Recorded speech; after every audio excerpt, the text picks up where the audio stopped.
Hi, Anissa Coy here with Firehouse Education, and I'm here with this week's question for our video column.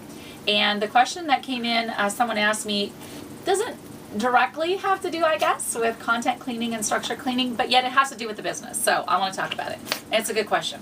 So what was emailed to me was someone asked about insurance and asked, you know, I have a carpet cleaning business and I do water losses, so I have insurance to cover all that. But what kind of special insurance, if any, do I need to do content cleaning and structure cleaning? So here's the deal. Number one, I'm going to tell you, check with your individual state. Okay, depending on the state you're in, there are rules pertaining to businesses. So for instance, I'm in Washington State because I do cleaning. I do not do any contracting anymore. I just do the cleaning part. I have insurance that covers janitorial services. Okay. I also do consulting with water losses and coaching and that sort of thing. So I have a different policy that covers that. But for just my content cleaning and structure cleaning, I have a janitorial policy.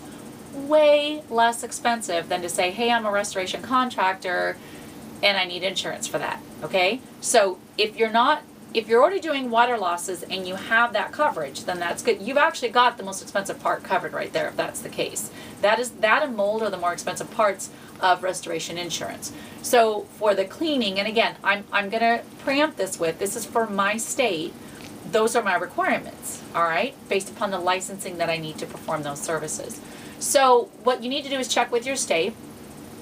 Some states, even to do the cleaning, you're required to have a contractor's license. If that's the case, you have to be bonded, which I'm bonded as well, but you have to have a special bond and your insurance is more because you're a contractor. Okay, so there's more liabilities. So you want to check that out. Something else that I'm going to tell you, you definitely want on your policy, and I do have as well, is like a Bailey's coverage. And Bailey's coverage is where it will cover other people's contents that are in your possession.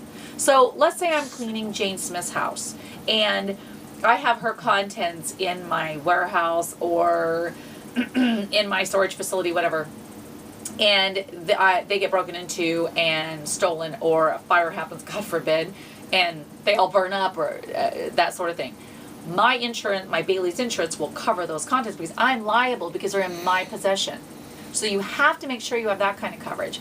The other thing is we're not heavily equipment intensive on the cleaning side, but you should have some coverage for your equipment. Ultrasonic machine can easily, run $15, $60, $1,000. So that's kind of a spendy piece of equipment. So you want to make sure you have some coverage on your equipment. However, is your equipment, because it's business, is your assets recoverable cost value, or are they depreciated? And if they're depreciatable, at what rate? So what the reason is some business policies, a piece of equipment, once you've had it in business a year, it's only worth 50%. So, that's all they're going to give you for it. So on some things like a DHU or air movers, that's not even worth having insurance on, right?